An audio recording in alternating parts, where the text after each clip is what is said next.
I made the greatest discovery the other day. Now, we've lived in this house for 3 years, haven't moved my bedroom, so this room is known to me. I am familiar with it.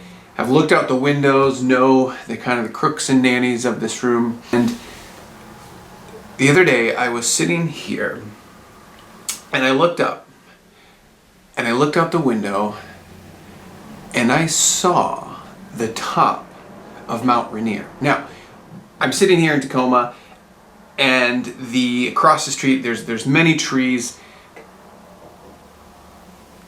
I don't think I've ever noticed the view that we have. Now, some would say, Phil, you only see just a small part of the top, but it is something that I can look out and I see the very top of the mountain towering over the city. And again, it's just a small part, but it's something.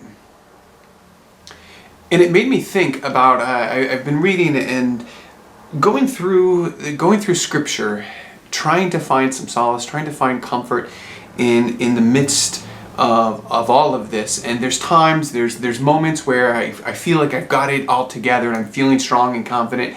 And then there's times that I just want to cry out and I don't know what to do, or I'm so overwhelmed with hurt or a sense of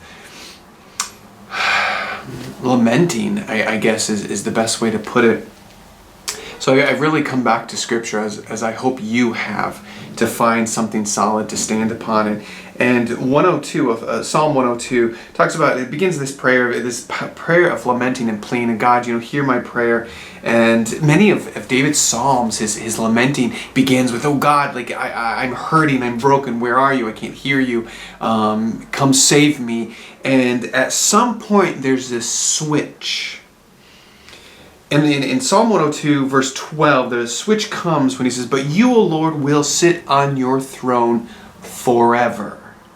Your fame will endure to every generation. You will arise and have mercy on Jerusalem, and now is the time to pity her. And he goes on to describe God's faithfulness to Jerusalem. But I love that section. But you, O Lord, will sit on your throne forever. Your fame will endure to every generation. And it made me think that in those, there's times that we have in our lives that just seem that God is distant, or we feel that we just can't see Him. And it hurts, and we're hurting, and we're broken, or we need something. And we, in essence, really need to allow our lamenting to turn to a sense of worship and praise, because the reality is God is there.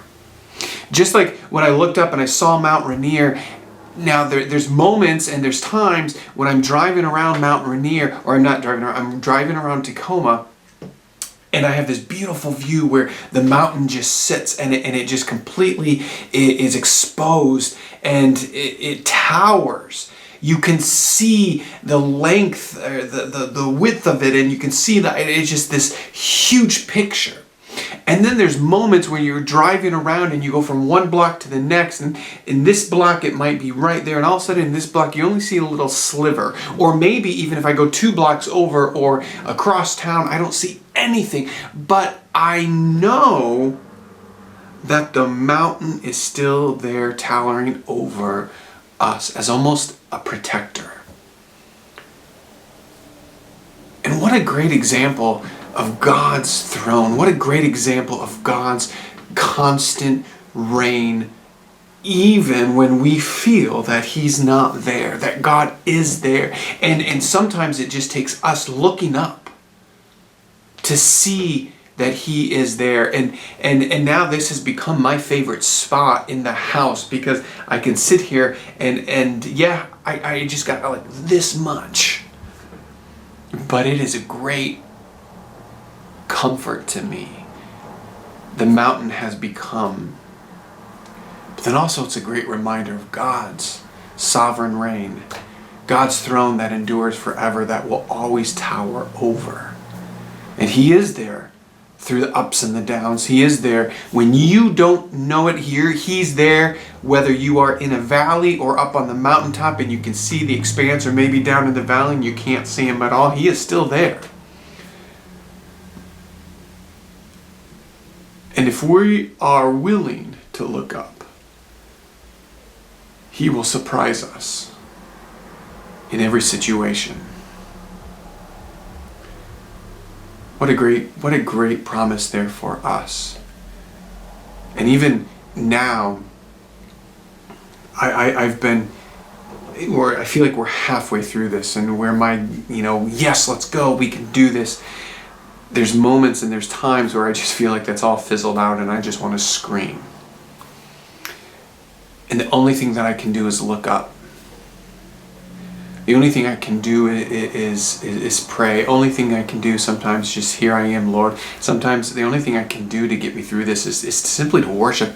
The other day we had some worship music on and I just started singing because I needed just to worship him and to turn my eyes to him. So whether it's this whole situation we find ourselves in now, or whatever you're going through, know that God is there, whether you're in the valley or up on the up high where you can see, or this block or that block. He is there.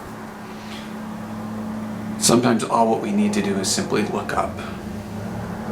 I hope you guys have a great weekend, and I look forward to continuing this conversation. Look forward to worship on Sunday, and I look forward to next week. We will see you later.